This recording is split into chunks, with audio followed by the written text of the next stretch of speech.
How to start dropshipping using Alibaba? Thinking of starting a dropshipping business? Alibaba makes it easier than you might think. Begin by searching for suppliers that offer dropshipping services. Use keywords like dropshipping available.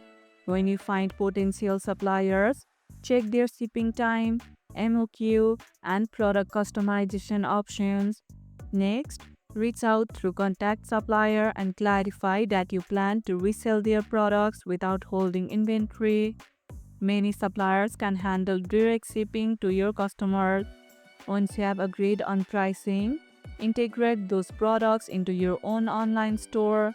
Choose suppliers with warehouses near your target audience to reduce delivery time and cost. Are you planning to start dropshipping soon? Let me know about it in the comments below.